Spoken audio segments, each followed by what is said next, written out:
মধ্যযুগীয় হিন্দু ধর্মে সূর্যকে হিন্দু প্রধান দেবতা শিব, ব্রহ্মা ও বিষ্ণুর প্রকাশ বলে মনে করা হতো।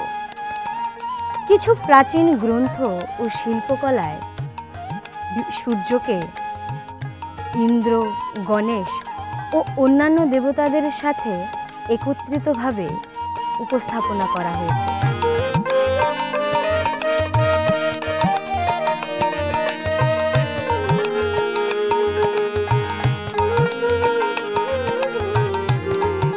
মহাভারত ও রামায়ণের সময়ে শিবের পর সূর্য ছিলেন সর্বোচ্চ দেবতা, কারণ তিনিই একমাত্র দেবতা যাকে সরাসরি দেখা যায়।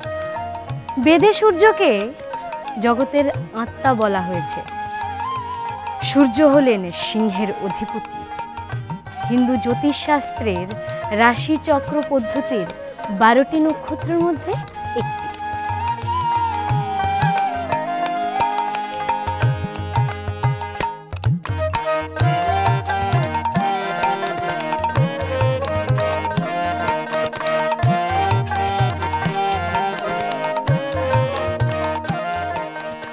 সূর্যব্রত হলো আমাদের রাজ্যের ঐতিহ্যবাহী উৎসব। সূর্যব্রতের জনপ্রিয়তা গ্রামীণ কৃষিভিত্তিক লোকসমাজেই বেশি রয়েছে।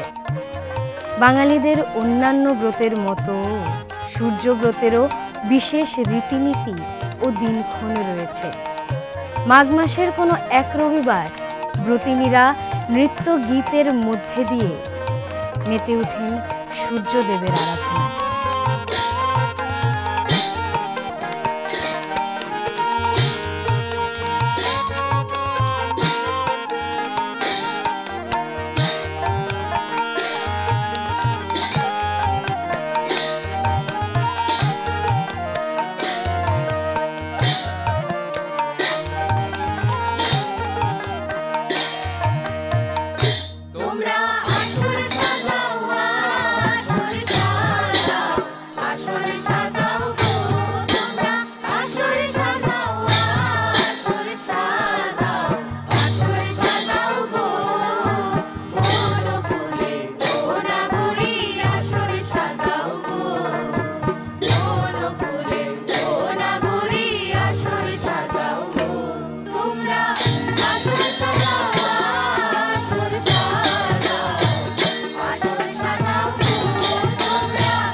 বাঙালিদের চিরাচরিত আদি লোকনৃত্য হল ধামাইল নৃত্য।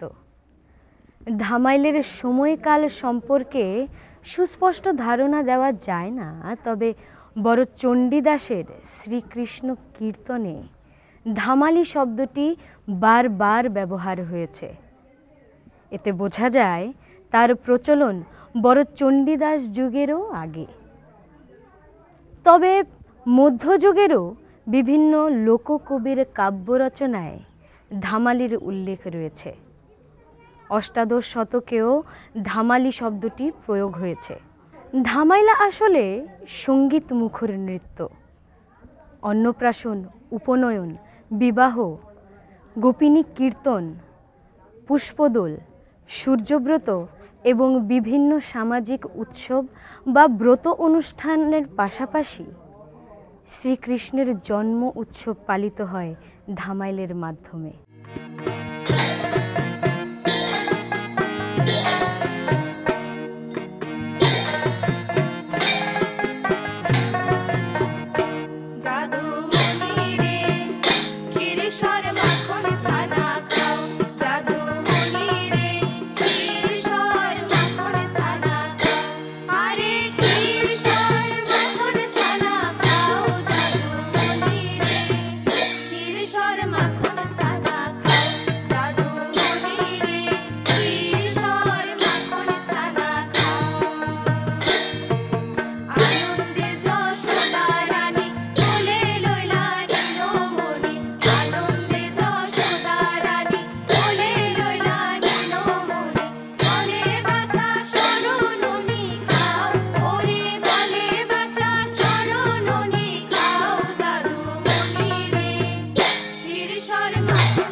মূলত 7টি বিষয়ের উপর ধামাইল নৃত্যটি নির্ভরশীল।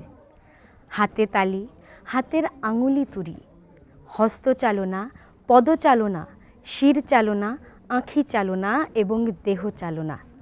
করতাল ধামাইল বিশেষ করে ব্রত অনুষ্ঠানগুলিতে পরিবেশিত হয়।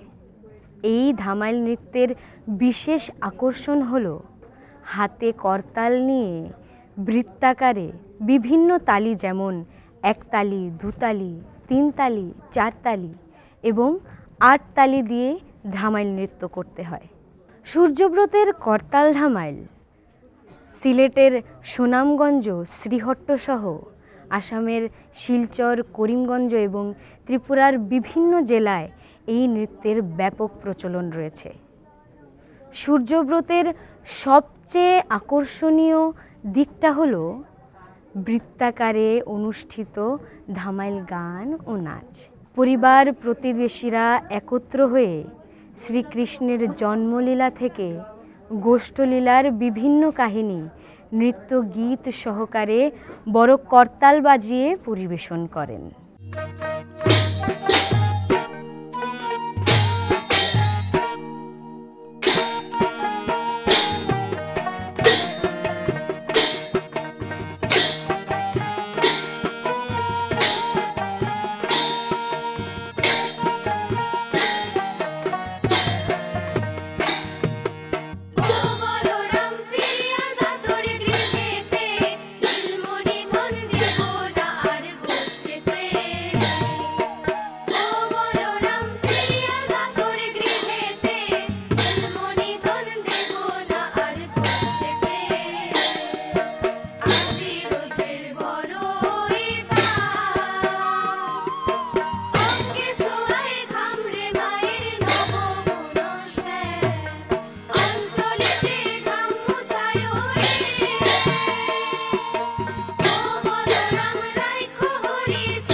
সূর্যব্রত মানে সূর্যোদয় থেকে সূর্যাস্ত।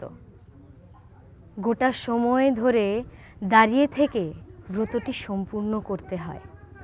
প্রহরে প্রহরে ঘৃতের প্রদীপ হাতে নিয়ে সূর্যদেবের আরতি করতে হয়। এই ব্রতটি সম্পূর্ণ করতে হলে সূর্যোদয় থেকে সূর্যাস্ত পর্যন্ত ব্রতীরা বসতে পারেন না। কিন্তু সারাদিন তারা কি করেন? ওই যে ধামাইল গান আর নাচ। কৃষ্ণের ছোট থেকে বড় হওয়া পুরোটা তারা গানে নাচে ফুটিয়ে তোলেন। কৃষ্ণের ব্রজলীলা, এই কাহিনীর গীতগুলি বেশ মজাদার। গোপবালকদের সঙ্গে শ্রীকৃষ্ণ গোচারণে যাবেন, কিন্তু মা যশোদার ছোট কৃষ্ণকে নিয়ে চিন্তার শেষ নেই। পথে কত ভয়। মায়ের মন কিছুতেই প্রবোধ মানে না, তাই বারবার তিনি সতর্ক করে দিচ্ছেন অগ্রজ বলরাম ও দলের অন্যান্য বালকদের, তারা যেন কৃষ্ণকে চোখে না হারায়।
শুনো দাদা বলো রাম গো চলো গৃহে যাই, ও দাদা চলো গৃহে যাই। শোনো দাদা বলো রাম গো চলো গৃহে যাই, ও দাদা চলো গৃহে যাই। ওরে অবসান হইল গো বেলা,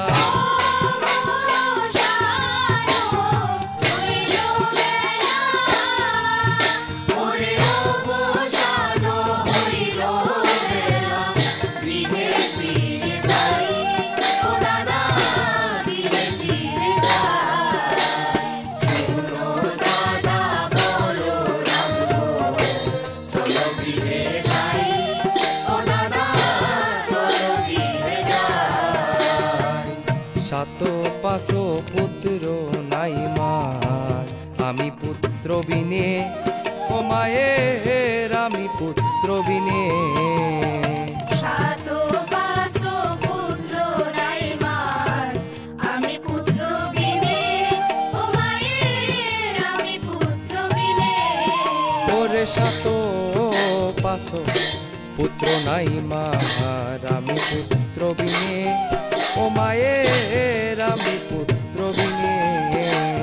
সাত পাশ পুত্র নাই মার, আমি পুত্র বিনে, ও মায়ের আমি পুত্র বিনে। ওরে আমি বিনে বাঁচিবে মা, আমি বিনে বাঁচিবে মা, ওরে আমি বিনে বাঁচিবে মা। কেমনে কেমনে ও দাদা কেমনে কেমনে। শোনো দাদা বলো রাম গো চলো গৃহে যাই, ও দাদা চলো গৃহে যাই। ওই আরে শুনো দাদা বলো রাম গো চলো গৃহে যাই, ও দাদা চলো গৃহে যাই। কানুর কথা বলো রামে ভাবে বইয়া বইয়া, ওই আরে ভাবে বইয়া বইয়া। কানুর কথা বলো রামে ভাবে বইয়া বইয়া, ওরে ভাবে বইয়া বইয়া। ওরে কানুর কথা বলো রামে ভাবে বইয়া বইয়া, ওরে দাদা ভাবে বইয়া বইয়া। কানুর কথা বলো রামে ভাবে বইয়া বইয়া, ওরে ভাবে বইয়া বইয়া। ওরে দিবায় বসানো হইল, শানো হইল, ওরে দিবা অবসানো হইল। চৈতন্যে যাইয়া, চৈতন্যে যাইয়া। শোনো দাদা বলো রাম গো চলো গৃহে যাই, ও দাদা চলো গৃহে যাই। শোনো দাদা বলো রাম গো চলো গৃহে যাই, ও দাদা চলো গৃহে যাই। সবশেষে মা যশোদা কৃষ্ণকে সাজিয়ে বলরামের সঙ্গে গোষ্ঠে পাঠান। শ্রীকৃষ্ণের গোষ্ঠলীলার বিভিন্ন কাহিনী বর্ণিত হয় গানে গানে। সূর্যাস্তের সঙ্গে সঙ্গে বলরাম ও শ্রীকৃষ্ণের গোষ্ঠে থেকে ফিরিয়ে নিয়ে এসে লুট কীর্তন দিয়েই ব্রতটি সম্পূর্ণ করেন ব্রতচারীরা। নন্দরানী লুট দিয়াছে ব্রতের